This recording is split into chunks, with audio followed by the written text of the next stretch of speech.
늦은 오후의 비는 끈질겼다. 서울의 낡은 골목길을 따라 흐르는 빗물은 아스팔트에 깨진 틈새를 채우며 희미한 도시의 소음을 삼켰다. 강지훈의 작은 수리점 만물술이라는 낡은 간판 아래에서 그는 오래된 시계의 태엽을 감고 있었다. 기름 냄새와 희미한 먼지, 그리고 땜납이 녹는 냄새가 뒤섞인 공간은 그의 세상 전부였다. 그의 등 뒤 작은 책상에 앉은 7살 박민서는 서툰 솜씨로 그림을 그리고 있었다. 아이의 집중하는 숨소리는 지훈이 가장 아끼는 세상의 소리였다. 그는 시계의 뒷뚜껑을 닫으며 민서를 힐끗 돌아보았다. 아이의 스케치북에는 알록달록한 크레용으로 그려진 자신과 아이가 손을 잡고 있는 모습이 담겨 있었다. 그 옆에는 어색하게 생긴 집 한 채와 과장되게 큰 해가 그려져 있었다. 아저씨 해는 노란색인데 왜 주황색으로 칠했어? 지훈이 부드럽게 물었다. 민서는 고개를 들지 않은 채 대답했다. 더 따뜻해 보이잖아. 그 대답에 지훈은 희미하게 미소 지었다. 아이의 세상은 언제나 그렇게 단순하고 따뜻했다. 그는 그 세상을 지키기 위해 자신의 모든 것을 버렸다.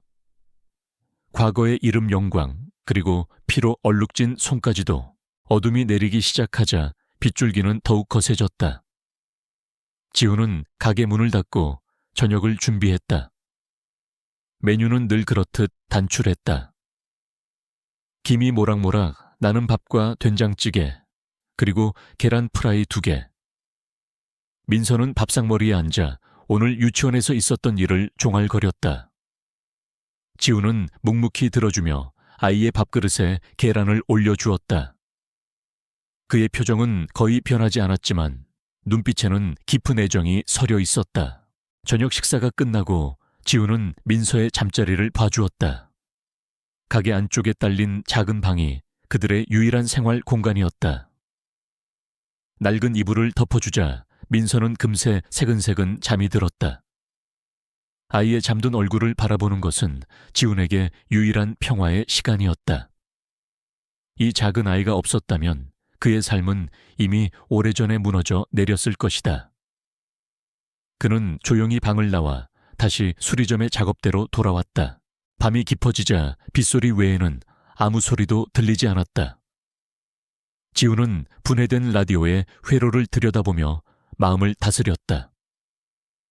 복잡한 기계를 만지는 것은 그의 머릿속을 채우는 과거의 잔상들을 잊게 해주었다. 총성과 비명 배신과 죽음.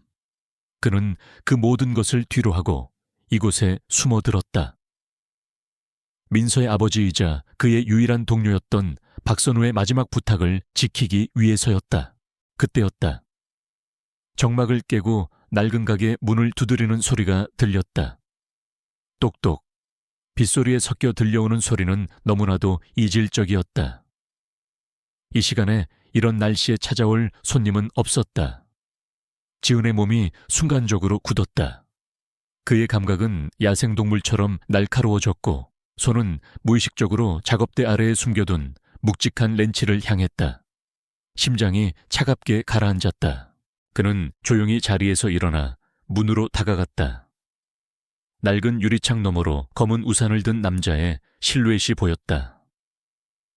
남자는 고급스러운 정장 차림이었고 이 허름한 동네와는 전혀 어울리지 않았다. 지훈은 잠시 망설이다가 문에 달린 작은 쪽창으로 밖을 내다보았다.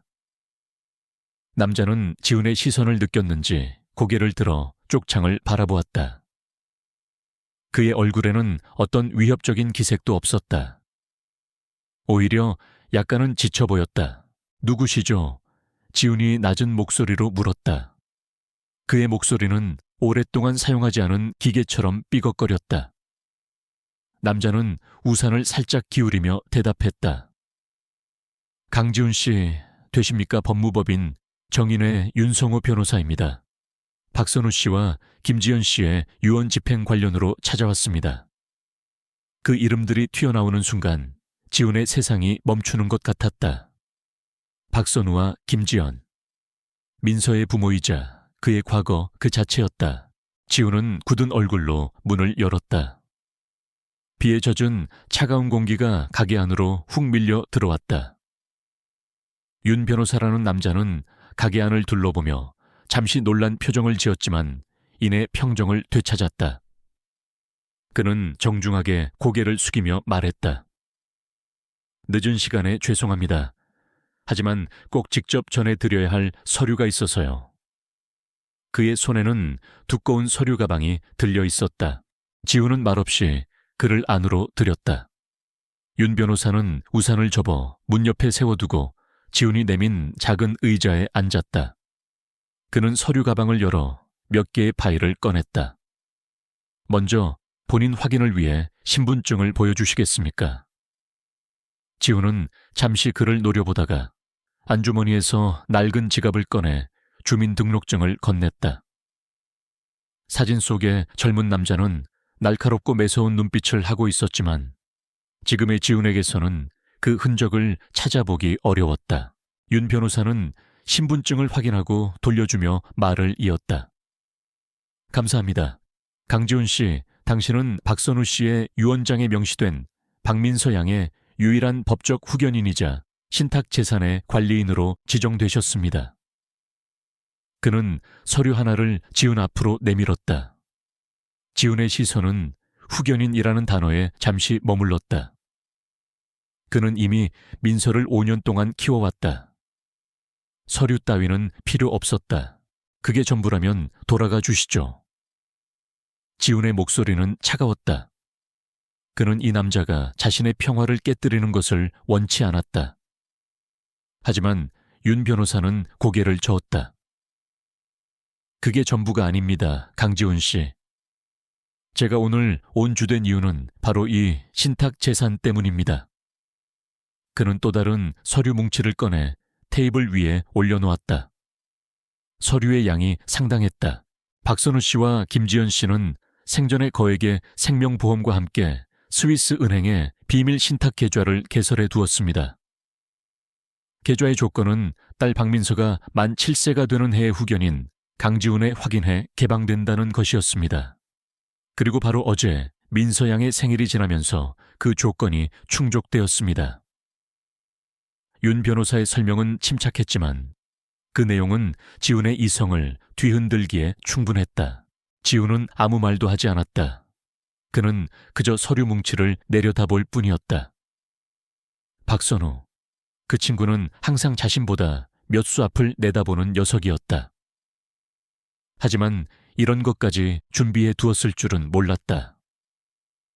그는 대체 무엇을 위해 이런 막대한 돈을 남긴 것일까? 아니, 어떻게 이런 돈을 가질 수 있었던 것일까? 그들은 그저 국가를 위해 목숨을 바치는 평범한 요원들이 아니었던가? 윤 변호사는 지훈의 침묵을 긍정으로 받아들였는지 마지막 서류를 꺼내며 말했다. 이것이 신탁자산 명세서입니다. 그는 서류를 펼쳐 지훈에게 보여주었다. 그곳에는 지훈이 평생 만져볼 수도 상상해 볼 수도 없는 액수의 숫자가 적혀 있었다. 주식, 채권, 부동산, 그리고 현금 자산. 총액은 한화로 약 1천억 원에 달했다. 순간 지훈의 호흡이 멎었다. 1천억. 그것은 돈이 아니었다. 그것은 재앙이었다. 이 돈의 존재가 세상에 알려지는 순간 그와 민서의 삶은 끝장날 것이었다. 이 돈은 필연적으로 탐욕스러운 자들을 끌어들일 것이고 그들의 그림자는 민서의 웃음을 지워버릴 것이다. 박선우를 죽음으로 몰아넣었던 바로 그 그림자들이 다시 돌아올 것이다. 이 돈 거부할 수 있습니까? 지훈이 마침내 입을 열었다. 그의 목소리에는 희미한 떨림이 섞여 있었다. 윤 변호사는 안경을 고쳤으며 단호하게 대답했다. 불가능합니다. 유언은 절대적이며 신탁은 이미 법적으로 효력이 발생했습니다. 강지훈 씨는 후견인으로서 이 자산을 관리하고 민서 양이 성인이 될 때까지 그녀를 보호할 의무가 있습니다. 물론 후견인 활동에 필요한 모든 비용은 이 자산에서 충당될 것입니다. 윤 변호사는 자리에서 일어나며 말했다. 자세한 내용은 서류를 검토해 보시고 내일 오전까지 저희 법무법인으로 연락 주시기 바랍니다. 그럼 이만 실례하겠습니다. 그는 다시 한번 정중하게 고개를 숙이고는 빗속으로 사라졌다. 가게 안에는 다시 정막이 흘렀다. 테이블 위에는 그의 존재를 증명하듯 엄청난 액수가 적힌 서류 뭉치만이 남아있었다. 지우는 의자에 주저앉았다. 그는 손으로 마른 세수를 했다. 지난 5년간 그는 세상에서 자신을 지우고 오직 민서를 위해 살아왔다. 낡은 수리점의 주인으로 평범한 아저씨로.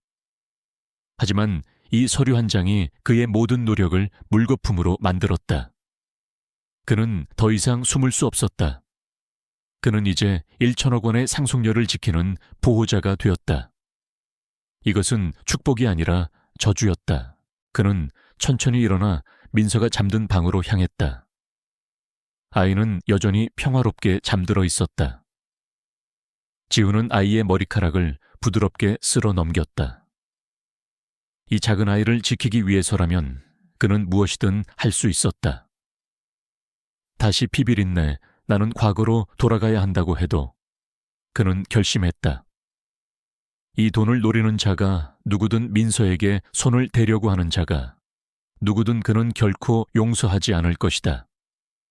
그의 눈빛이 예전의 그 날카롭고 냉정한 요원의 눈빛으로 돌아오고 있었다.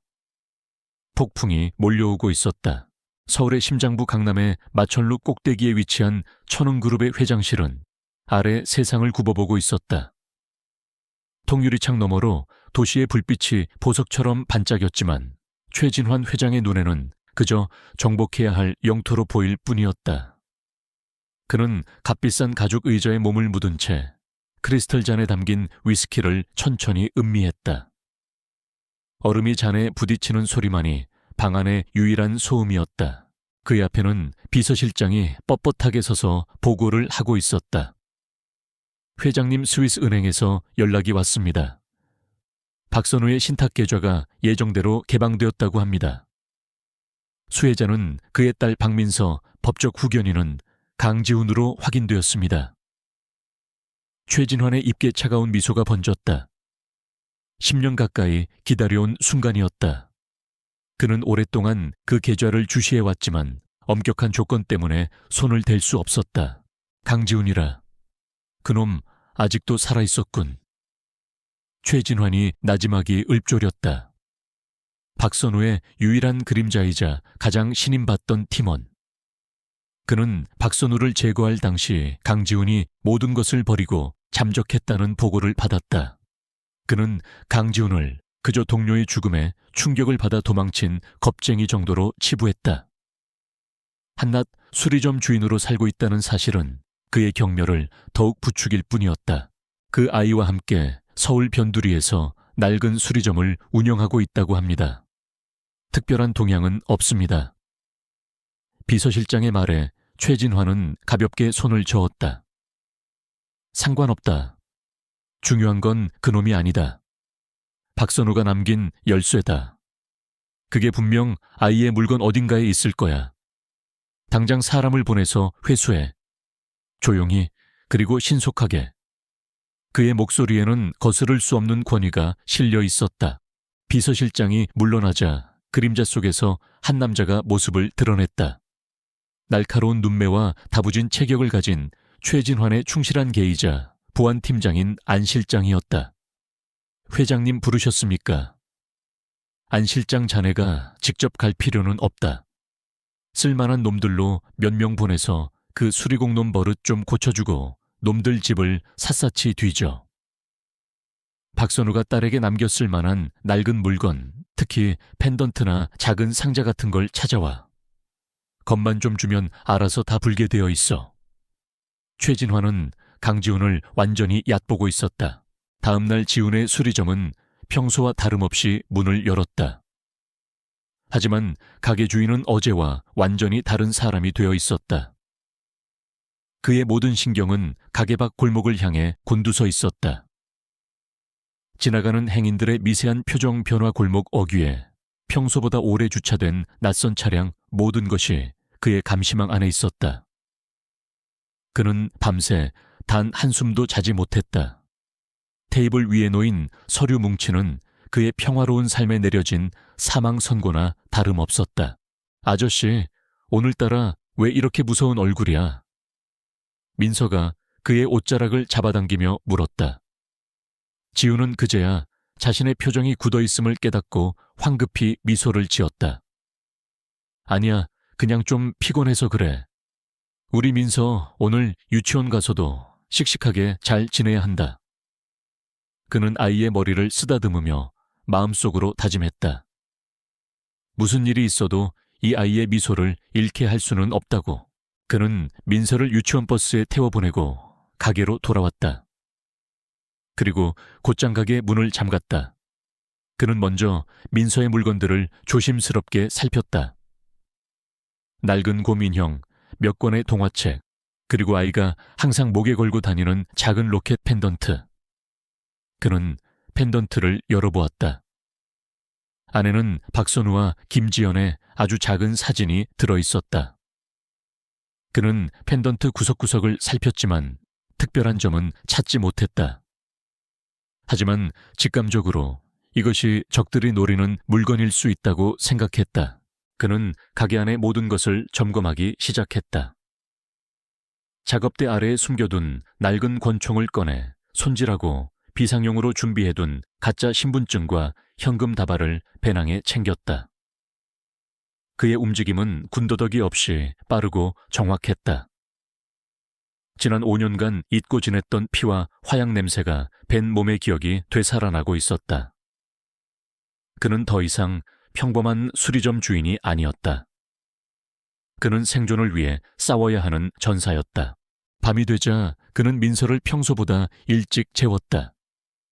그리고 자신은 작업대 의자에 앉아 어둠 속에서 조용히 기다렸다. 예측대로였다. 자정이 막 지났을 무렵 골목 어귀에서 승합차 한 대가 조용히 멈춰섰다. 차에서 건장한 남자 셋이 내렸다. 그들은 주위를 살피며 가게 앞으로 다가왔고 능숙하게 자물쇠를 따고 안으로 들어왔다. 그들의 손에는 둥기와 손전등이 들려 있었다. 가게 안은 칠흑같이 어두웠다. 야, 흩어져서 찾아봐. 꼬마의 물건부터 뒤져. 리더로 보이는 남자가 낮은 목소리로 명령했다. 그들은 강지훈이 잠들어 있거나 있더라도 별다른 저항을 하지 못할 것이라 확신했다. 손전등 불빛이 어지럽게 가게 내부를 훑었다. 바로 그 순간 어둠 속에서 그림자 하나가 솟구쳤다. 지훈이었다. 그는 가장 가까이 있던 남자의 뒤로 소리 없이 접근해 손에 들고 있던 납땜 인두로 남자의 목덜미 신경총을 정확히 가격했다. 컥하는 비명과 함께 남자는 그대로 쓰러졌다. 나머지 2명이 놀라 돌아보는 순간 지훈은 이미 작업대를 박차고 다른 남자에게 날아들고 있었다. 그의 손에 들린 묵직한 렌치가 남자의 손전등을 든 팔을 후려쳤다. 뼈가 부러지는 둔탁한 소리가 어둠 속에 울려 퍼졌다. 마지막 남은 리더가 욕설을 내뱉으며 지훈에게 달려들었다. 그는 셋 중에서 가장 덩치가 컸지만 지훈 앞에서는 그저 느린 표적일 뿐이었다. 지훈은 남자의 주먹을 가볍게 피하며 그의 옆구리를 파고들었다. 그리고 팔꿈치로 명치를 정확하게 가격했다. 거구의 남자는 숨을 헐떡이며 뒤로 물러섰다. 지훈은 그 틈을 놓치지 않고 발을 걸어 넘어뜨린 뒤 남자의 어깨 관절을 붙잡았다. 누가 보냈지? 지훈의 목소리는 얼음장처럼 차가웠다. 남자는 고통 속에서도 입을 열지 않으려 발버둥 쳤다. 말 안 해, 괜찮아. 지훈은 힘을 주어 남자의 어깨를 반대 방향으로 꺾었다. 우두둑하는 끔찍한 소리와 함께 남자의 비명이 터져나왔다. 최진환 회장님 천운그룹에 최진환 회장님이 보내셨다. 남자는 울부짖으며 모든 것을 털어놓았다. 지훈은 정보를 얻어내자마자 남자의 턱을 가격해 기절시켰다. 1분도 채 되지 않는 시간이었다. 가게 안에는 3명의 불청객이 의식을 잃은 채 널브러져 있었다. 기름과 먼지 냄새 대신 이제는 비릿한 피 냄새가 공간을 채우기 시작했다. 지우는 거친 숨을 몰아쉬었다. 평화는 끝났다. 최진환 그 이름은 지훈의 기억 속에 봉인해 두었던 가장 끔찍한 악몽을 다시 불러왔다. 그는 더 이상 이곳에 머물 수 없었다. 적들은 이제 그의 얼굴과 위치를 모두 알게 되었다. 다음번에는 이런 어설픈 깡패들이 아니라 진짜 전문가들이 올 것이다. 그는 잠들어 있는 민서의 방을 돌아보았다. 아이의 평화로운 얼굴을 보자 그의 마음은 더욱 굳건해졌다. 그는 미리 챙겨둔 배낭을 메고 조심스럽게 민서를 안아들었다. 아이는 잠결에 그의 목을 꼭 껴안았다. 지우는 가게 뒷문으로 조용히 빠져나왔다. 비에 젖은 어두운 골목길은 그들의 도주를 숨겨주기에 안성맞춤이었다. 그는 뒤도 돌아보지 않고 어둠 속으로 사라졌다. 5년간의 평화는 산산조각 났지만 그는 후회하지 않았다. 이제 수동적으로 방어만 할 수는 없었다. 민서를 지키기 위해서는 먼저 사냥꾼이 되어야 했다. 최진환을 향한 그의 방역이 지금 막 시작되고 있었다. 서울의 밤은 잠들지 않았지만 강지훈과 민서는 도시의 빛이 닿지 않는 그림자 속으로 스며들었다. 잠든 아이를 품에 안은 지훈의 발걸음에는 어떠한 망설임도 없었다. 그는 복잡한 골목길을 유령처럼 빠져나가며 여러 차례 택시를 갈아탔다. 꼬리가 붙었을지 모를 모든 가능성을 차단하기 위한 그의 몸에 밴 본능적인 움직임이었다. 몇 시간을 헤맨 끝에 그들이 도착한 곳은 도시 외곽의 허름한 모텔이었다. 다음 날 아침 민서는 낯선 방에서 눈을 떴다. 소독약 냄새가 희미하게 나는 방은 어둡고 추웠다. 아저씨, 우리 집 아니네. 아이의 목소리에는 불안감이 섞여 있었다. 창가에 서서 밖을 경계하던 지훈이 돌아보며 부드럽게 말했다. 응, 아저씨랑 민서랑 깜짝 여행 온 거야. 우리 둘만의 비밀 여행. 그는 애써 미소를 지었지만 그의 눈빛은 밤새 한숨도 자지 못해 붉게 충혈되어 있었다. 그는 민서를 안심시키기 위해 아침부터 특별한 게임을 시작했다. 자, 지금부터 우리는 비밀 요원이 되는 거야. 첫 번째 임무는 창밖을 보고 이상한 점을 찾아내는 것. 예를 들면 똑같은 차가 계속 지나간다거나 우리를 계속 쳐다보는 사람이 있는 것처럼. 그는 아이의 눈높이에 맞춰 설명했지만 이것은 생존을 위한 첫 번째 훈련이었다. 민서는 신이 나서 창가에 매달려 눈을 빛냈다. 아이를 방에 혼자 둘 수는 없었다. 그는 아침 일찍 모텔을 나와 근처 중고폰 가게에서 선불폰 몇 대를 사고 허름한 옷가지와 생필품을 구입했다. 모든 것은 현금으로 계산했다. 그는 자신의 흔적을 최대한 지워야 했다. 가게로 돌아온 그는 민서에게 두 번째 게임을 알려주었다. 이건 기억력 게임이야. 아저씨가 지금부터 숫자 몇 개를 불러줄 테니 절대로 잊어버리면 안 돼. 우리 둘만의 암호니까. 그는 과거 동료와 비상시에 사용하기로 약속했던 연락처를 민서에게 외우게 했다. 아이는 그것이 중요한 암호라는 말에 눈을 반짝이며 숫자를 반복해서 되뇌었다. 지우는 아이의 순수한 열의에 가슴이 아팠다. 그는 민서의 어린 시절을 이런 위험과 불안으로 채우고 싶지 않았다. 하지만 선택의 여지가 없었다. 그가 지금 아이에게 가르치는 모든 것은 아이의 생명을 지키기 위한 방패였다. 오후가 되자 그는 마침내 움직일 준비를 마쳤다. 그는 민서에게 방에서 절대 나가지 말고 아무에게도 문을 열어주지 말라고 신신당부한 뒤 모텔을 나섰다. 그의 목적지는 사람들로 가장 붐비는 지하철역의 공중전화였다. 그는 수화기를 들고 오랫동안 사용하지 않았던 낡은 삐삐번호를 눌렀다. 그리고 짧은 숫자 메시지를 남겼다. 오래된 도서관에 반납할 책이 있다. 7구역 3번 선반. 같은 시각 국가정보원의 사이버 안보팀 사무실에서 박진우 대리는 모니터를 응시하고 있었다. 그는 NIS 최고의 화이트 해커 중 한 명이었지만 오늘은 일이 손에 잡히지 않았다. 그때 그의 허리에 찬 낡은 삐삐가 희미하게 진동했다. 그는 놀라 주위를 살핀 뒤 아무도 보지 않는 곳으로 가 메시지를 확인했다. 7 아참. 박진우의 얼굴이 하얗게 굳었다. 이것은 그와 강지훈 그리고 박선우 세 사람만이 아는 비상 신호였다. 7 예준 그들의 옛 팀이 해체되기 전 최악의 위기 상황을 가정한 암호였다. 이 신호가 왔다는 것은 지훈이 목숨을 위협받는 절체절명의 상황에 처했다는 의미였다. 진우는 곧바로 자신의 보안 등급을 이용해 내부 데이터베이스에 접속했다. 그의 손가락이 키보드 위에서 춤을 추기 시작했다. 그는 먼저 5년 전 종결된 박선우 부부 교통사고 파일을 열었다. 파일의 내용은 너무나도 간단하고 명료해서 오히려 의심스러웠다. 빗길 과속으로 인한 단독 사고, 부검 결과 음주 반응 없음. 그렇게 사건은 신속하게 종결되었다. 하지만 진우는 당시 현장 조사를 담당했던 경찰관의 신상 정보를 파기 시작했다. 그리고 그는 수상한 점을 발견했다. 그 경찰관은 사건 종결 직후 갑자기 사직했고 현재 천흥그룹의 자회사가 소유한 고급 빌라에 살고 있었다.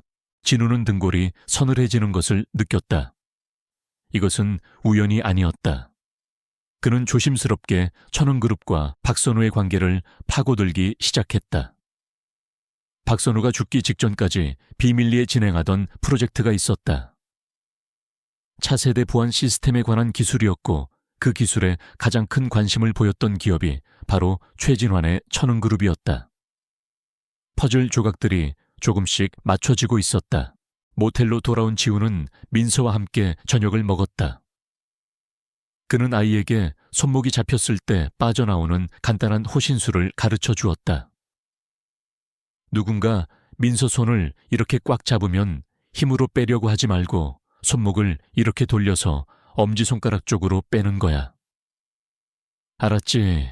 그는 시범을 보였고 민서는 진지한 얼굴로 그의 동작을 따라했다. 그 모습이 귀여우면서도 한편으로는 가슴이 미어졌다. 그날 밤 지훈이 구입한 선불폰이 짧게 진동했다. 암호화된 메시지 앱을 통해 온 연락이었다. 발신인은 책벌레. 박진우였다. 형, 살아있었구나. 5년 전 사건 뭔가 이상해. 담당 경찰 지금 천흥 쪽 돈으로 살고 있어. 그리고 박 선배가 개발하던 기술 지금 천흥의 핵심 사업이 되어 있더군. 이건 사고가 아니야. 명백한 살인이야. 짧은 메시지였지만 그 안에는 모든 진실이 담겨 있었다. 지훈의 의심은 확신이 되었다. 최진환. 그가 친구를 죽이고 기술을 빼앗았다. 그리고 이제는 친구의 딸에게 남겨진 유산마저 빼앗기 위해 다시 나타난 것이다. 지훈은 주먹을 불끈 쥐었다. 그의 안에서 오랫동안 잠자고 있던 분노가 들끓기 시작했다. 이제 더 이상 도망만 다닐 수는 없었다. 그는 답장을 보냈다. 최진환의 모든 것을 파헤쳐줘. 자금 흐름, 약점 숨겨둔 비리까지. 무엇이든 상관없어. 그는 이제 방어자가 아니었다. 그는 복수를 결심한 사냥개였다. 그는 메시지를 보내고 나서 조용히 잠든 민서를 바라보았다. 그는 아이의 미래를 되찾아 주어야 했다. 그러기 위해서는 먼저 최진환이라는 거대한 성을 무너뜨려야만 했다. 길고 외로운 싸움이 될 것이었다. 최진환 회장의 분노는 그의 사무실을 얼어붙게 만들었다. 깨진 위스키 잔의 파편이 최고급 카펫 위에서 불길하게 반짝였다. 그의 앞에 고개를 숙이고 서 있는 안 실장은 미동도 없이 회장의 분노를 받아내고 있었다. 어설픈 깡패셋이 전직 요원 한 명에게 처참하게 당했다는 보고는 최진환의 자존심에 깊은 상처를 냈다. 그는 강지훈이라는 존재를 너무나도 하찮게 여겼다. 멍청한 놈들 그깟 좀도둑 하나 처리 못해서 이 사달을 만들어 최진환의 고함이 방을 울렸다. 그는 잠시 숨을 고르더니 이내 섬뜩할 정도로 차가운 표정으로 돌아왔다. 이제 알겠군. 그놈은 그냥 겁쟁이가 아니었어. 박선우가 가장 믿었던 칼이었지. 좋다. 쥐새끼처럼 숨어 다니는 놈을 잡으려면 굴을 통째로 불태워버리는 수밖에. 그의 눈빛은 뱀처럼 교활하게 빛났다. 그는 즉시 법무팀과 홍보팀에 지시를 내렸다. 강지훈을 아동 유괴 및 폭행 혐의로 긴급 수배 내려. 언론에는 그놈이 막대한 유산을 노리고 아이를 납치한 파렴치한으로 포장해. 동시에 법원에는 후견인 자격 박탈 소송과 재산 동결 가처분 신청을 넣어. 그놈이 돈 한 푼도 손에 못 대게 만들고 세상 모든 사람이 그놈을 적으로 돌리게 만들어라. 이것은 힘과 권력을 이용한 전면전 선포였다. 다음 날 아침 지훈과 민서가 숨어있는 시골의 낡은 민박집 TV에서 뉴스가 흘러나왔다. 화면에는 지훈의 낡은 주민등록증 사진과 함께 도주한 폭행 용의자라는 자막이 떠 있었다. 앵커는 그가 거액의 유산을 상속받은 조카를 데리고 사라졌으며 아이의 안전이 우려된다는 자극적인 멘트를 쏟아냈다. 지훈은 즉시 TV를 껐지만 민서는 이미 화면 속 아저씨의 얼굴을 본 뒤였다. 아저씨, 왜 TV에 나와 나쁜 사람이야? 아이의 눈이 불안감으로 흔들렸다. 지훈은 아이를 끌어안고 침착하게 말했다. 아니야, 민서야. 이건 우리 비밀 요원 게임의 일부야. 나쁜 악당들이 우리를 잡으려고 거짓말을 퍼뜨리는 거야. 그래서 우리는 더 꼭꼭 숨어야 해. 민서 아저씨 믿지? 아이는 잠시 망설이다가 이내 고개를 끄덕이며 그의 품에 파고들었다. 상황은 최악으로 치닫고 있었다. 이제 그들은 경찰과 최진환의 사냥개들 양쪽에게 쫓기는 신세가 되었다. 그때 윤성호 변호사에게서 보안 메신저를 통해 연락이 왔다. 최진환 측에서 소송을 제기했습니다. 자산이 동결될 위험이 있습니다. 하지만 걱정 마십시오. 저는 의뢰인의 유언을 따를 뿐입니다. 미리 준비해둔 비상자금을 약속된 장소에 가져다 놓겠습니다. 부디 아이를 지켜주십시오. 윤 변호사는 법의 테두리 안에서 지훈의 편에 서주었다. 지훈은 새로운 자금으로 도주와 방역을 동시에 준비했다.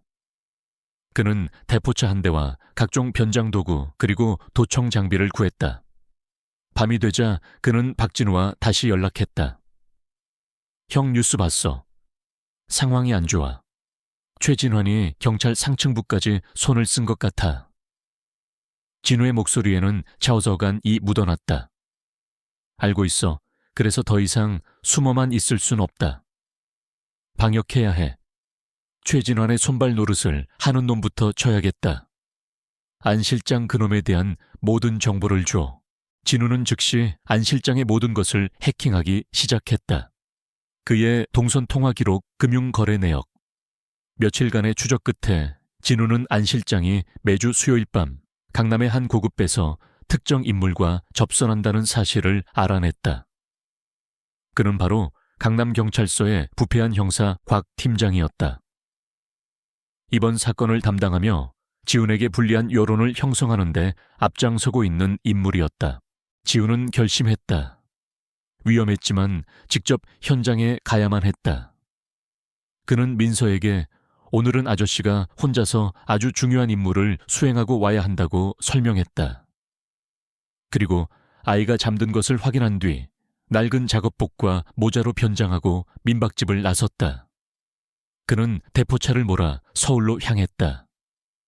그의 눈빛은 사냥을 앞둔 늑대처럼 날카롭게 빛났다. 바 안은 시끄러운 음악과 사람들로 가득했다. 지훈은 구석진 자리에 앉아 조용히 안 실장과 곽 팀장을 지켜보았다. 그들은 은밀한 이야기를 나누며 서류와 돈 봉투를 주고받고 있었다. 지훈은 웨이터로 위장해 그들의 테이블에 접근할 기회를 노렸다. 잠시 후 곽 팀장이 화장실로 자리를 비운 틈을 타 그는 능숙한 솜씨로 테이블 아래에 초소형 도청 장치를 부착했다. 모든 것은 10초 안에 이루어졌다. 임무를 마친 그는 즉시 바로 빠져나와 채에 올랐다. 그리고 헤드셋을 끼고 그들의 대화를 엿듣기 시작했다. 강지훈 그놈 아직 꼬리도 못 잡았나. 전국에 수배망을 깔았으니 곧 잡힐 겁니다. 언론도 우리가 준 자료대로 잘 떠들어주고 있고요. 곽 팀장의 아첨하는 목소리가 들려왔다. 안 실장은 만족스러운 듯 웃으며 말했다. 좋아. 그리고 회장님께서 지시하신 물건은 예정대로 다음 주 금요일에 인천항을 통해 들어온다. 자금 세탁용 페이퍼 컴퍼니로 위장해서 들어올 테니 통관 절차에 문제없도록 손 좀 써둬. 그들의 대화에는 지훈을 잡으려는 계획뿐만 아니라 더 큰 범죄의 단서가 포함되어 있었다. 물건, 인천항, 자금 세탁. 이것은 결정적인 정보였다.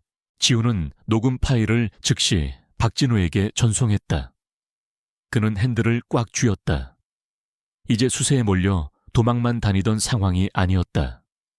그는 적의 심장부로 파고들 수 있는 날카로운 칼날을 손에 넣었다. 쫓기던 사냥감이 이제는 사냥꾼의 등 뒤에 서 있었다.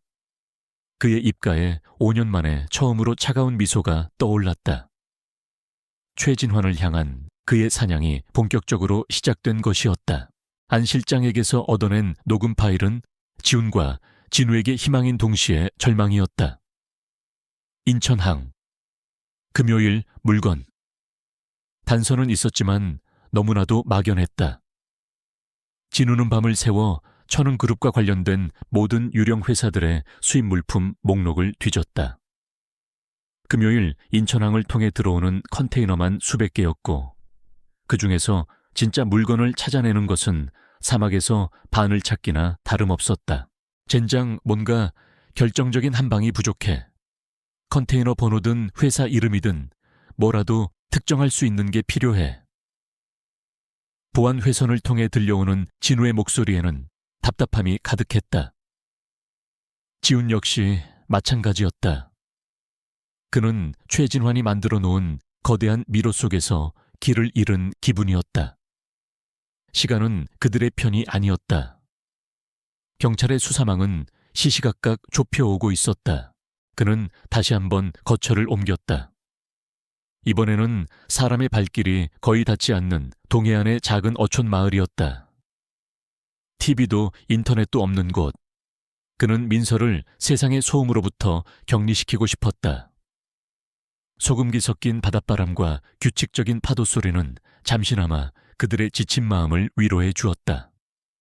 민서는 오랜만에 흙을 밟으며 신나게 뛰어놀았고 지우는 그런 아이의 모습을 보며 희미하게 미소 지었다. 어느 날 저녁 지우는 툇마루에 앉아 붉게 물드는 바다를 바라보고 있었다. 옆에서 그림을 그리던 민서가 조용히 그에게 기댔다. 평화로운 순간이었다. 그는 자신도 모르게 오래전 박선우와 함께 즐겨 부르던 옛 민요 한 소절을 흥얼거렸다. 그의 허스키한 목소리가 조용한 어촌의 저녁 공기 속으로 나직이 퍼져나갔다. 그때였다. 민서가 고개를 들며 말했다. 아저씨, 그 노래 우리 아빠도 불러줬는데. 아이의 말에 지우는 흥얼거림을 멈추고 아이를 바라보았다. 아빠가 부른 건 조금 달랐어. 들어봐.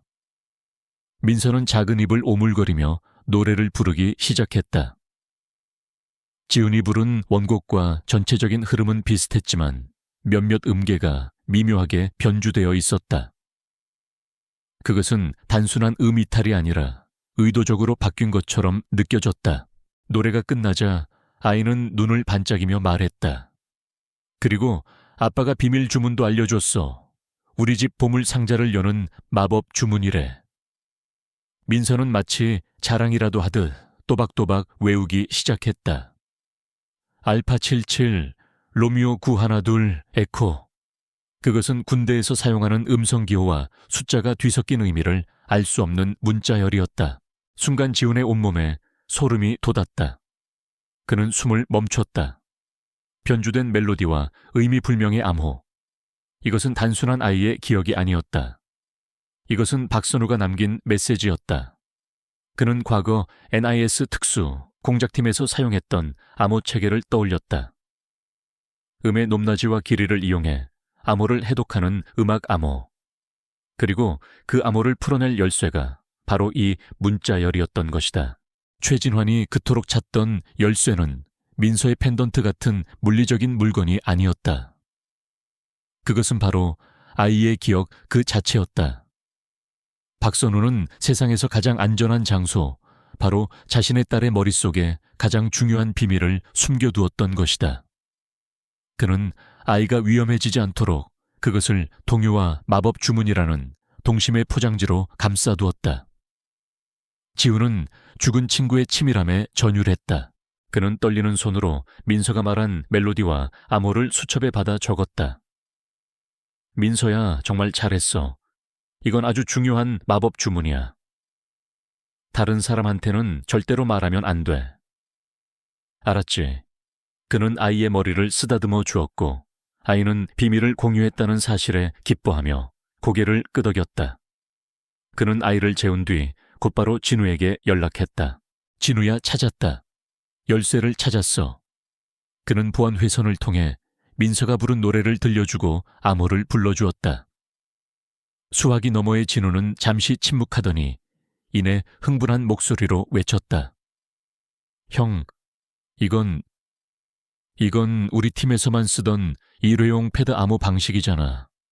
멜로디가 해독키고 저 문자열이 암호문이야. 세상의 박 선배는 정말 천재였어.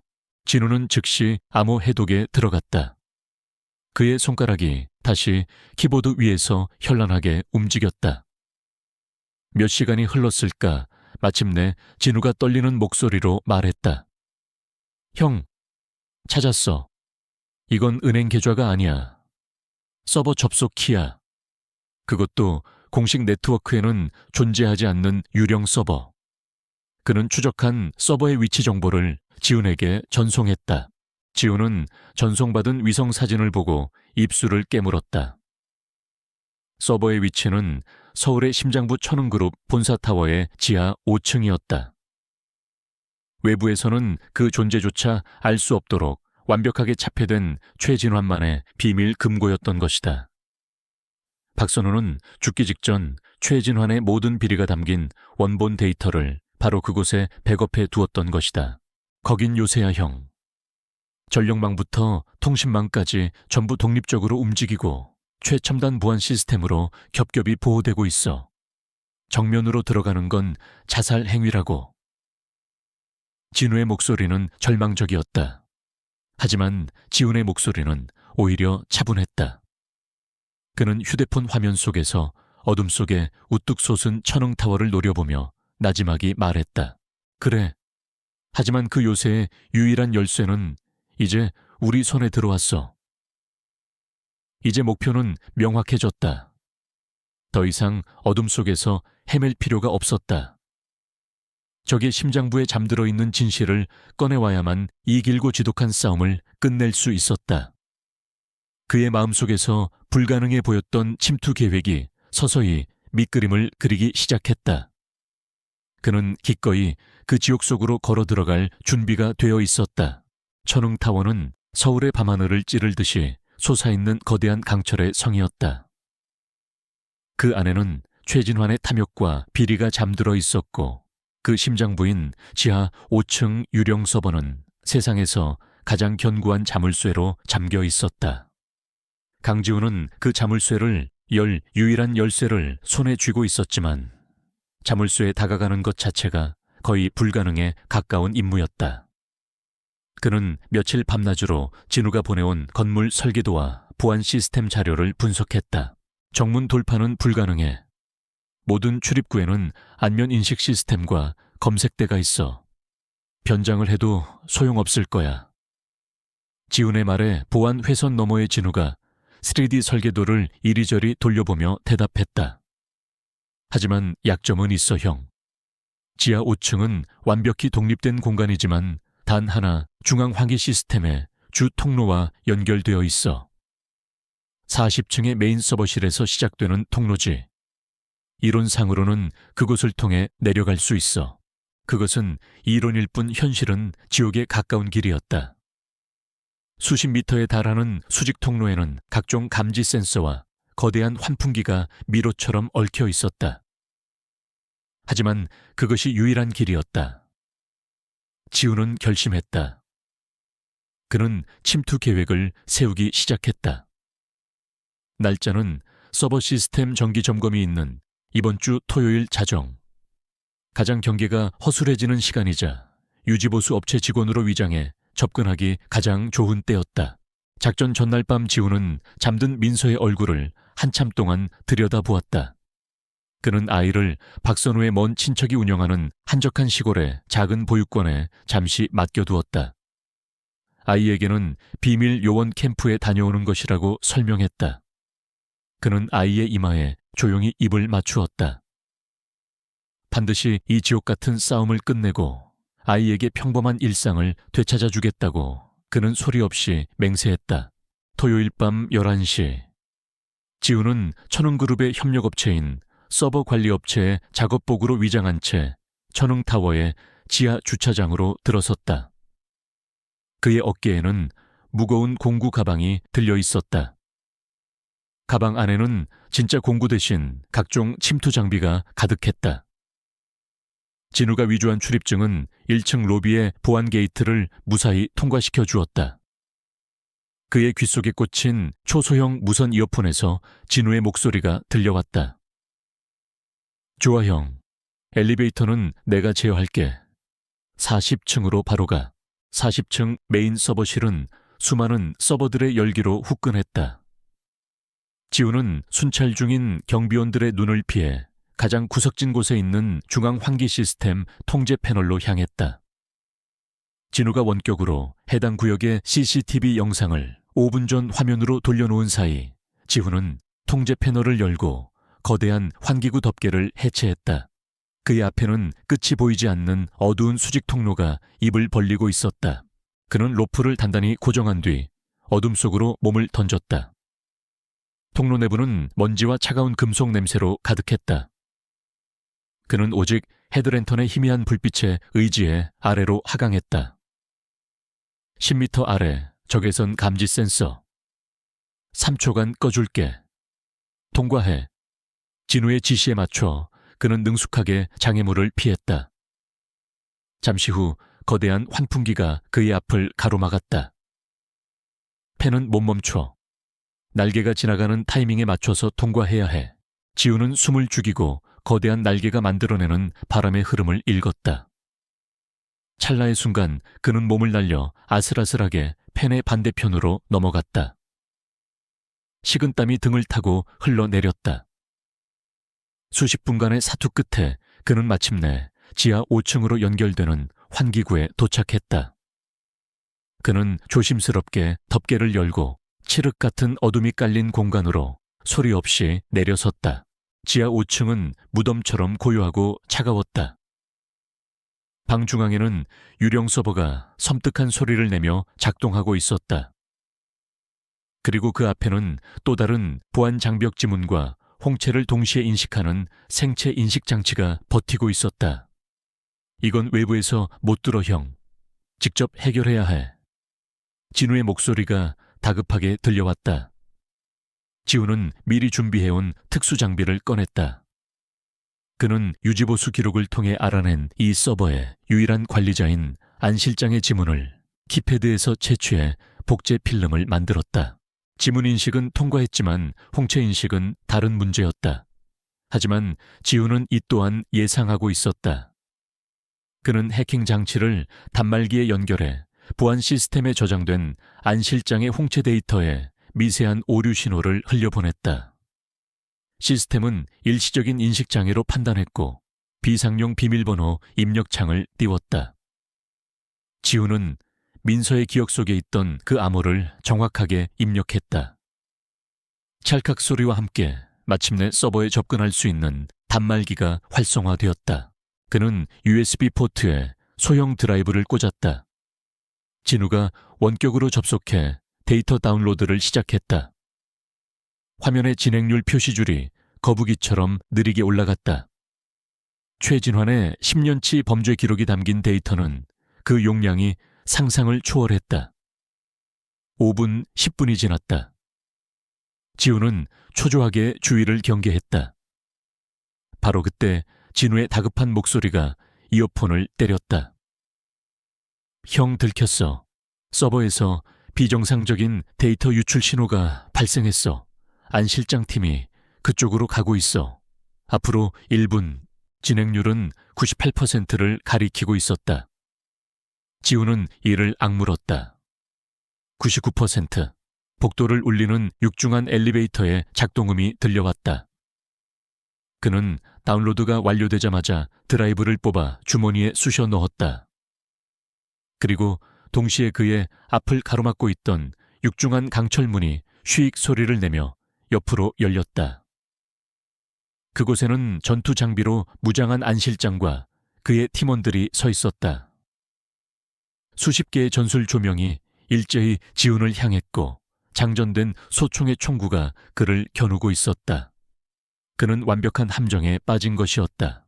수십 개의 총구가 뿜어내는 섬광과 함께 정적은 산산조각 났다.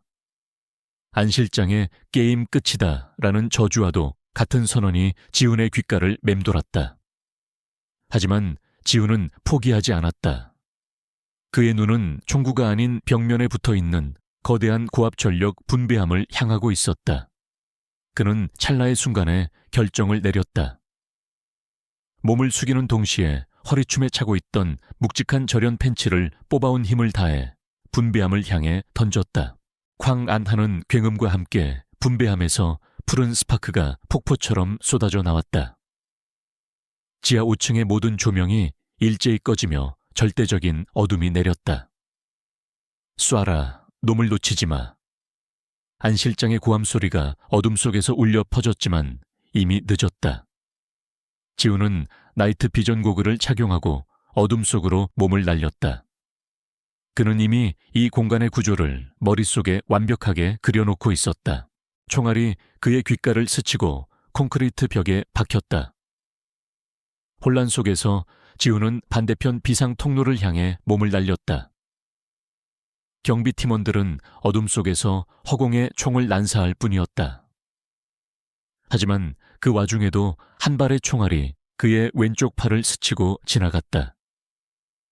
찢어지는 듯한 고통이 팔을 타고 온몸으로 퍼졌지만 그는 신음소리조차 내지 않고 이를 악물었다. 그는 비상 통로의 문을 열고 끝없이 이어지는 계단을 통해 위로 향했다. 그의 목표는 지상으로 나가는 것이 아니었다. 오히려 건물의 가장 깊고 복잡한 미로 지하 주차장과 연결된 배수 시설이었다. 사이렌 소리가 타워 전체에 울려 퍼지고 군홧발 소리가 그를 뒤쫓았다. 그는 쫓고 쫓기는 숨막히는 추격전 끝에 마침내 지하 4층 주차장에 거대한 배수구 덮개를 열고 그 안으로 몸을 던졌다. 악취가 진동하는 어두운 배수구 속에서 그는 오직 생존 본능에만 의지해 앞으로 나아갔다. 한참을 기어가서야 그는 마침내 맨홀 뚜껑을 밀어올리고 도시의 차가운 새벽 공기를 마실 수 있었다. 그는 천흥타워에서 몇 블록 떨어진 한적한 골목길에 나와 있었다. 그는 비틀거리며 약속된 장소인 지하철역의 물품 보관함으로 향했다. 피가 흘러내리는 팔을 옷으로 감싼 채 그는 마지막 남은 힘을 다해 데이터가 담긴 드라이브를 보관함에 넣었다. 몇 분 뒤 평범한 대학생으로 위장한 진우가 그 드라이브를 회수했다. 지우는 그제야 긴장이 풀리는 것을 느끼며 어두운 골목길에 주저앉았다. 그는 급하게 자신의 팔을 응급처치했다. 고통보다 더 큰 것은 이제 모든 증거가 안전하게 진우의 손에 들어갔다는 안도감이었다. 그는 임무를 완수했다. 진우는 자신의 안가로 돌아와 즉시 드라이브의 암호를 해독하기 시작했다. 그리고 그 안에 담긴 내용들을 확인하며 경악을 금치 못했다. 그곳에는 최진환의 모든 범죄가 날 것 그대로 기록되어 있었다. 수조 원대의 분식회계, 장부 정관계, 로비 리스트 주가 조작 증거, 그리고 박선우의 암살을 지시하는 최진환의 목소리가 담긴 음성 파일까지 깨끗하게 처리해. 목격자도 증거도 남기지 마. 단순한 빗길, 교통사고로 보여야 해. 그 차갑고 무감정한 목소리를 듣는 순간 진우의 눈에 핏발이 섰다. 그는 존경했던 선배가 어떻게 죽어갔는지 똑똑히 알게 되었다. 그는 주먹을 불끈 쥐었다. 그는 이 증거들을 세상에 공개하여 최진환을 법의 심판대에 세우겠다고 다짐했다. 그는 즉시 데이터를 정리해 언론사와 검찰에 넘길 준비를 시작했다. 같은 시각 최진환은 안 실장에게서 침입자가 데이터를 가지고 도주했다는 보고를 받았다. 그는 예상과 달리 소리를 지르거나 분노하지 않았다. 오히려 그는 섬뜩할 정도로 침착했다. 그는 자신의 제국이 무너질 수 있는 최악의 상황을 직감했다. 그의 모든 오만함과 자신감은 사라지고 그 자리에는 파멸 직전의 인간이 느끼는 차가운 절망감만이 남았다. 그놈 모든 걸 가져갔군. 최진환은 나지막이 읊조렸다. 그는 더 이상 법이나 돈으로 이 상황을 막을 수 없다는 것을 깨달았다. 그에게 남은 카드는 단 하나였다. 강지훈의 가장 치명적인 약점. 그는 안 실장을 돌아보며 얼음처럼 차가운 목소리로 명령했다. 강지훈은 잊어. 아이를 찾아. 그놈이 아이를 어딘가에 숨겨뒀을 거다. 모든 수단을 동원해. 해가 뜨기 전까지 그 아이를 내 앞에 데려와. 그것은 넘지 말아야 할 선을 넘는 악마의 명령이었다. 안 실장은 순간 망설였지만 최진환의 살기 어린 눈빛에 이내 고개를 숙였다. 최진환은 이제 자신의 생존을 위해 어린아이의 목숨을 담보로 잡는 괴물이 되어버린 것이다. 그의 마지막 발악이 시작되었다. 그리고 그 칼날은 세상에서 가장 순수하고 연약한 존재를 향하고 있었다. 그날 밤 강원도의 한적한 시골 마을에 위치한 작은 보육원. 민서는 자신의 곰 인형을 꼭 껴안은 채 평화롭게 잠들어 있었다. 창밖에서는 귀뚜라미 소리만이 고요한 밤의 정적을 채우고 있었다. 바로 그때 보육원 정문 앞에 여러 대의 검은색 승합차가 소리 없이 멈춰 섰다. 차량의 헤드라이트가 꺼지며 어둠 속에서 건장한 남자들의 그림자가 조용히 모습을 드러냈다. 폭풍이 가장 약한 자를 향해 다가오고 있었다. 강지훈은 허름한 안개서 자신의 팔에 박힌 총알 파편을 소독하며 빼내고 있었다. 이가 악물리는 고통보다 더 그를 괴롭히는 것은 민서에 대한 걱정이었다.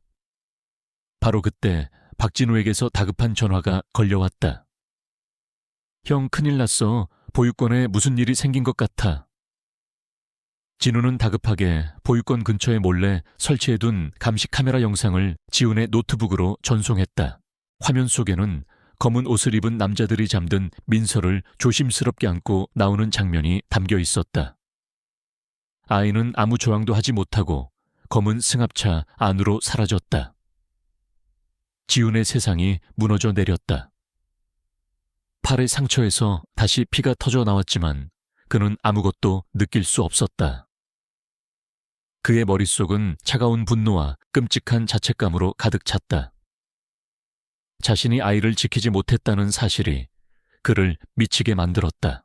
그의 분노가 채 가시기도 전에 낯선 번호로 전화가 걸려왔다. 지훈은 떨리는 손으로 통화 버튼을 눌렀다. 수화기 너머에서는 여유롭고 오만한 최진환의 목소리가 들려왔다. 강지훈 자네가 내 물건을 가지고 있더군. 공교롭게도 나도 자네의 소중한 물건을 데리고 있지. 공평한 거래를 하는 게 어떻겠나. 최진환은 잠시 말을 끊었다가 전화기를 다른 사람에게 돌리는 듯했다. 수화기 너머에서 민서의 겁에 질린 울음소리가 희미하게 들려왔다. 아저씨, 무서워. 아저씨. 그 목소리는 지훈의 심장을 칼로 도려내는 것 같았다. 내일 정고까지 거제도에 있는 내 별장으로 와라. 혼자 와야 해. 그리고 내가 찾던 원본 데이터 드라이브를 가지고 와. 경찰에 알리거나 딴 생각을 품는 순간 아이는 죽는다. 최진화는 일방적으로 전화를 끊었다. 그것은 명백한 함정이었다. 하지만 지훈에게는 선택의 여지가 없었다. 그의 눈에 이성이 사라지고 오직 복수심과 아이를 구해야 한다는 일념만이 남았다. 그는 더 이상 도망자나 방어자가 아니었다. 그는 이제 심판자였다. 그는 진우에게 전화를 걸어 마지막 지시를 내렸다. 그의 목소리는 강철처럼 차갑고 단호했다. 진우야, 내가 연락하기 전까지 절대 데이터를 공개하지 마. 하지만 만약 내일 전고가 지나도록 내게서 아무 연락이 없다면 그땐 모든 걸 세상에 터뜨려버려. 그리고 민서를 부탁한다. 그는 말을 마치고 전화를 끊었다. 그는 죽음을 각오하고 있었다. 그는 자신의 남은 모든 것을 걸고 이 마지막 전쟁에 뛰어들기로 결심했다. 그는 남은 무기를 챙기고 밤새 차를 몰아 거제도로 향했다. 최진환의 별장은 바다가 내려다 보이는 절벽 위에 세워진 현대적인 요새였다. 높은 담벼락과 첨단 감시 시스템, 그리고 곳곳에 배치된 경호원들이 성을 지키고 있었다. 지우는 별장 근처 숲속에 몸을 숨기고 내부를 정찰했다. 마침 바다에서 불어오는 것엔 비바람이 그의 침투를 도와줄 유일한 아군이었다. 그는 폭풍 우가 가장 거세지는 한밤중을 틈타 움직이기 시작했다. 그는 특수 제작된 갈고리를 이용해 높은 담을 소리 없이 넘었다. 빗소리가 그의 발소리를 감춰주었고 번개가 치는 순간마다 그는 다음 엄폐물로 몸을 날렸다. 그는 유령처럼 경호원들의 감시망을 뚫고 건물 내부로 향하는 환기구를 찾아냈다. 그는 좁은 통로를 기어가 마침내 별장의 거대한 거실로 연결된 환기구에 도착했다. 거실에서는 안 실장을 포함한 최정예 경호원들이 긴장된 상태로 그를 기다리고 있었다. 그놈은 분명히 올 겁니다. 모두 정신 바짝 차려. 안 실장의 목소리가 들려왔다. 지우는 환기구 덮개를 조용히 열고 그들의 머리 위 샹들리에로 몸을 옮겼다. 그리고 어둠 속에서 조용히 그들을 하나씩 사냥하기 시작했다. 소음기가 달린 권총에서 발사된 마취탄이 경호원들을 소리 없이 잠재웠다. 순식간에 거실의 경호원들이 모두 쓰러지자 마침내 안 실장은 무언가 잘못되었음을 깨달았다. 그가 권총을 뽑아드는 순간 지우는 샹들리에에서 그의 등 뒤로 뛰어내렸다.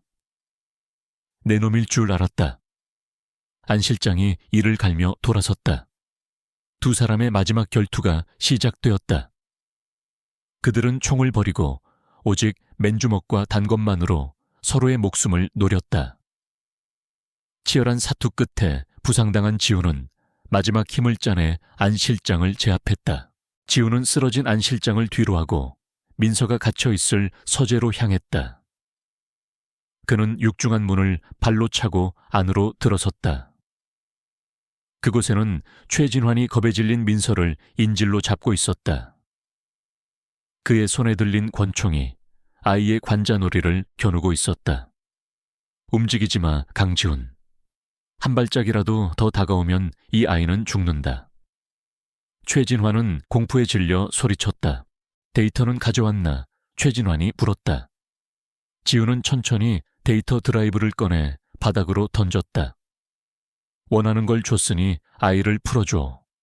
하지만 최진환은 비웃었다. 내가 미친 줄 아나? 넌 여기서 아이와 함께 죽는 거야. 그 순간 지우는 최진환의 오만함 뒤에 숨겨진 극도의 불안감을 읽었다.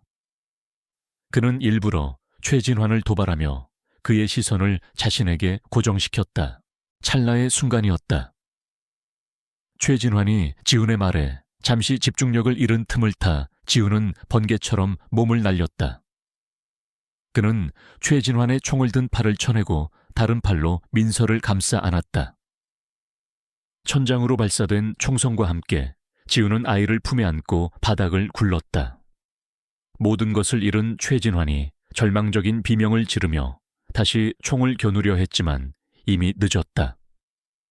지훈의 주먹이 그의 얼굴에 장렬했고 그는 그대로 의식을 잃고 쓰러졌다. 지훈은 거친 숨을 몰아쉬며 품 안에서 울고 있는 민서를 꼭 껴안았다. 괜찮아, 민서야. 이제 다 끝났어. 아저씨가 있잖아. 다 끝났어. 그는 아이를 안심시키며 속삭였다. 그때 별장 밖에서 수십 대의 경찰차 사이렌 소리가 폭풍우 소리를 뚫고 울려 퍼지기 시작했다. 진우가 약속대로 모든 것을 세상에 공개한 것이었다. 길고 길었던 전쟁이 마침내 끝나는 순간이었다. 폭풍우가 몰아치는 별장 안으로 특수검찰팀과 경찰특공대가 들이닥쳤을 때 그들이 마주한 것은 전쟁터와도 같은 광경이었다.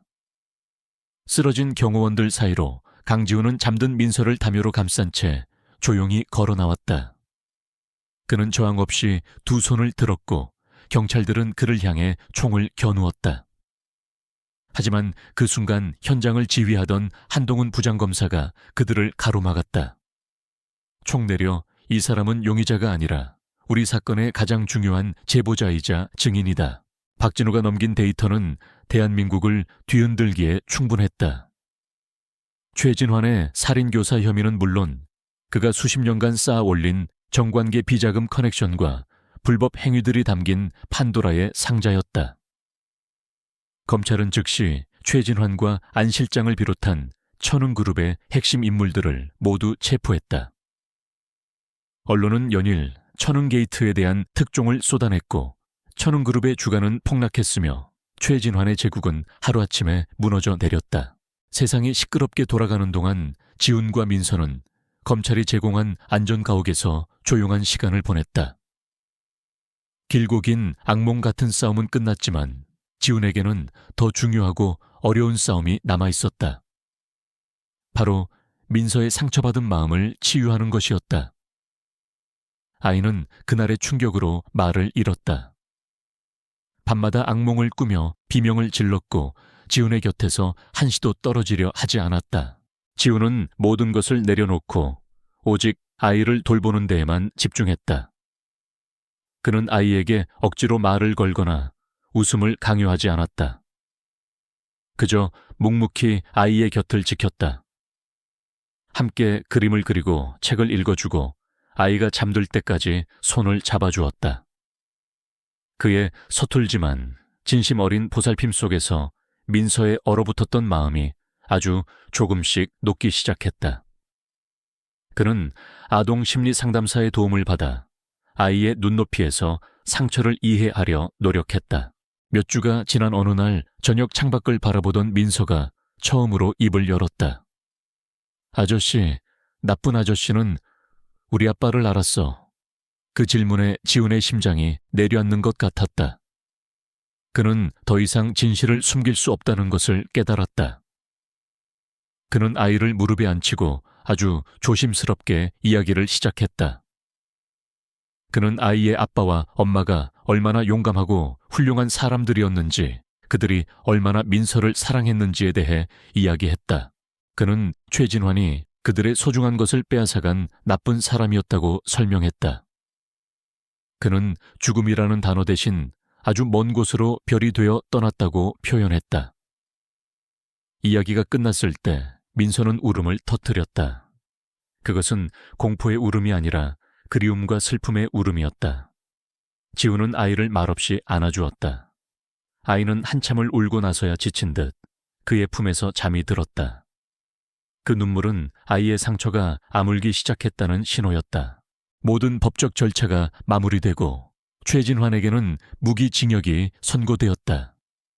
강지훈은 민서의 유일한 법적 후견인으로 공식 인정받았고 동결되었던 막대한 유산은 온전히 그들의 것이 되었다. 윤성호 변호사가 상속재산에 대한 최종 서류를 가지고 그들을 찾아왔다. 이제 이 모든 것은 민서 양의 것입니다. 후견인으로서 어떻게 사용하실 계획이신지요? 지훈은 대답 대신 민서를 바라보았다. 아이는 잠시 생각하더니 작은 목소리로 말했다. 아빠, 엄마가 남겨준 돈이잖아. 이 돈으로 나처럼 엄마 아빠가 보고 싶은 다른 친구들을 도와주면 안 돼. 그 순수한 말에 지훈과 윤 변호사는 순간 말을 잃었다. 지훈의 눈시울이 뜨거워졌다. 그는 아이의 머리를 쓰다듬으며 말했다. 물론이지. 우리 민서 정말 좋은 생각을 했구나. 아빠 엄마도 하늘에서 아주 기뻐하실 거야. 그들은 그 자리에서 결정을 내렸다. 재산의 대부분을 사회에 환원하여 박선우와 김지연의 이름으로 된 자선재단을 설립하기로 했다. 재단은 부모를 잃은 아이들을 돕고 어려운 환경의 아이들이 꿈을 잃지 않도록 지원하는 일에 쓰일 예정이었다. 그것은 돈으로 남은 상처를 치유하고 비극을 희망으로 바꾸는 그들만의 방식이었다. 몇 달 뒤 지훈은 민서와 함께 그들이 잠시 숨어 지냈던 동해안의 작은 어촌 마을을 다시 찾았다. 더 이상 그들은 쫓기는 신세가 아니었다. 그들은 따스한 햇살 아래 눈부신 백사장을 함께 걸었다. 민서는 오랜만에 환하게 웃으며 파도를 향해 달려갔다. 그 모습을 바라보는 지훈의 얼굴에도 마침내 진정한 평화가 찾아왔다. 길고 어두웠던 폭풍이 지나가고 그들의 삶에 새로운 아침이 밝아오고 있었다. 1년이라는 시간이 흘렀다. 강산이 변하기에는 짧지만 한 사람의 세상이 완전히 바뀌기에는 충분한 시간이었다. 강지훈과 민서의 삶은 이제 과거에 어떤 흔적도 찾아볼 수 없을 만큼 평화로웠다. 그들은 서울 근교의 작은 마당이 딸린 하얀 집에서 살았다. 기름 냄새와 어둠 대신 햇살과 흙냄새가 가득한 곳이었다. 지훈은 더 이상 낡은 기계를 고치지 않았다. 그는 이제 민서의 유일한 보호자이자 선우와 지연의 희망, 재단의 이사장이었다. 재단은 박선우와 김지연의 뜻을 이어받아 부모를 잃은 아이들과 어려운 환경의 청소년들을 돕는 일에 모든 것을 쏟아부었다. 지훈은 서류 작업에는 서툴렀지만 진심을 다해 재단을 이끌었다. 그는 단순히 돈을 지원하는 것을 넘어 직접 아이들을 찾아가 그들의 이야기를 들어주고 그들이 다시 꿈을 꿀 수 있도록 격려했다. 그 과정에서 그 자신도 치유받고 있었다. 어느 주말 오후 지훈과 민서는 재단에서 지원하는 한 보육원을 찾았다. 재단의 후원으로 새로 지어진 도서관의 개관식이 열리는 날이었다. 8살이 된 민서는 이제 더 이상 어둠을 무서워하거나 낯선 사람을 피하지 않았다. 아이는 다른 아이들 앞에서 마이크를 잡고 낭낭한 목소리로 말했다. 이 도서관이 하늘에 계신 우리 엄마 아빠의 따뜻한 마음이라고 생각해요. 여러분도 여기서 책을 읽고 멋진 꿈을 꾸었으면 좋겠습니다. 지훈은 뒤에서 조용히 그 모습을 지켜보며 눈시울을 붉혔다. 민서는 아픔을 딛고 일어나 다른 사람에게 희망을 나누어 줄 줄 아는 아이로 성장하고 있었다.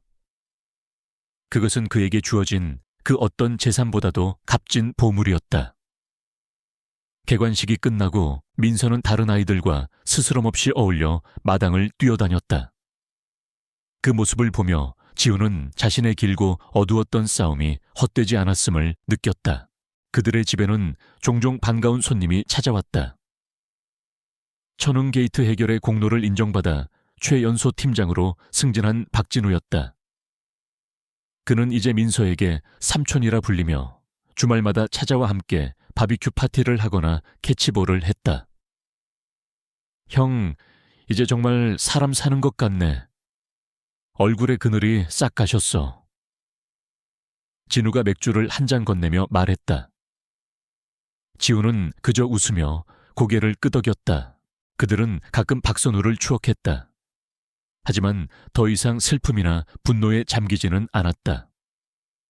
그들은 그의 용기와 희생 그리고 그가 남긴 사랑에 대해 이야기했다. 최진화는 감옥에서 남은 생을 보내게 되었다. 그의 이름은 이제 사람들의 기억 속에서 서서히 잊혀가고 있었다. 지훈 역시 더 이상 그를 생각하지 않았다. 그의 마음속에는 이제 증오가 들어설 자리가 없었다. 그날 밤 지우는 잠자리에 들기 전 민서의 방으로 갔다. 아이는 침대에 누워 동화책을 읽고 있었다. 지훈이 책을 덮어주고 이불을 꼼꼼히 덮어주었다. 잘 자, 우리 딸. 그가 무심코 내뱉은 말에 그 자신도 잠시 놀랐다. 하지만 그것은 그의 진심이었다. 그는 이제 민서를 단순한 보호 대상이 아니라 자신의 딸로 온전히 받아들이고 있었다. 지훈이 방을 나서려 할 때 민서가 그를 불렀다. 아저씨. 그는 뒤를 돌아보았다. 아이는 침대에서 상체를 일으켜 앉아 그를 맑은 눈으로 바라보고 있었다. 아이는 잠시 망설이더니 이내 작은 목소리로 하지만 분명하게 말했다. 고맙습니다. 제 가족이 되어주셔서요.